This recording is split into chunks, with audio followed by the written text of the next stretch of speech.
অবৈধ মদ গাঁজা ও ড্রাগস মুক্ত সমাজ গড়ার লক্ষ্যে সচেতনতামূলক বিশাল বাইক র্যালির মাধ্যমে রাতাবাড়ী সদর থানায় আমসুর স্মারকপত্র প্রদান।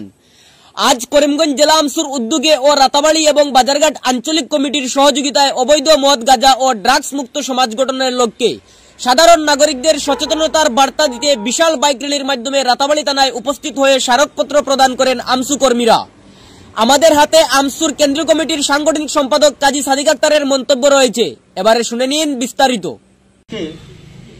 আমরা সারা আসাম সংখ্যালঘু ছাত্র ইউনিয়ন আমসুর করিমগঞ্জ জেলা কমিটির উদ্যোগে বাজারঘাট আঞ্চলিক কমিটি, রাতাবাড়ী আঞ্চলিক কমিটি, রামকৃষ্ণনগর আঞ্চলিক কমিটির সহযোগিতায় আজকে আমরা বাইক র্যালি দিয়েছি।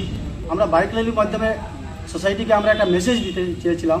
আমরা মেসেজটা হলো যে ড্রাগস, অবৈধ মদ গাঁজা ড্রাগস এগুলো থেকে আমরা মানুষ পরিত্রাণ পেতে হবে, এগুলো নির্মূল হতে হবে।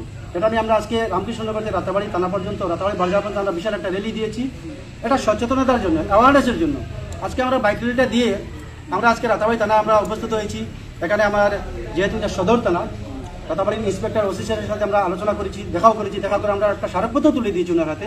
আমাদের দাবি হলো আমরা করিমগঞ্জ ডিস্ট্রিক্টে, করিমগঞ্জ জেলা আমসু তথা করিমগঞ্জ জেলা আমসু বিভিন্ন শাখা কমিটি নিয়ে বিগত কয়েক বছর থেকে আমরা অনর্গল আমরা কাজ করে যাচ্ছি কিভাবে করিমগঞ্জ ডিস্ট্রিক্ট ড্রাগস মুক্ত করা যায়, কিভাবে রাতাবাড়ি ড্রাগস মুক্ত করা যায়, কিভাবে পাতাকান্দি ড্রাগস মুক্ত করা যায়। আমরা পুলিশের সাথে আমরা সহযোগিতা করে আমরা আমসুর ছেলেরা সবসময় পুলিশের সাথে এই ব্যাপারে কোনো ধরনের কম্প্রোমাইজ না করে পুলিশের সাথে সর্বাঙ্গীন সহযোগিতা করে এসেছে এবং আগামী দিনে করে যাবে।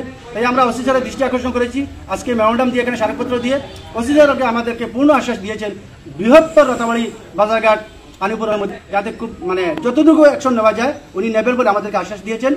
ধন্যবাদ।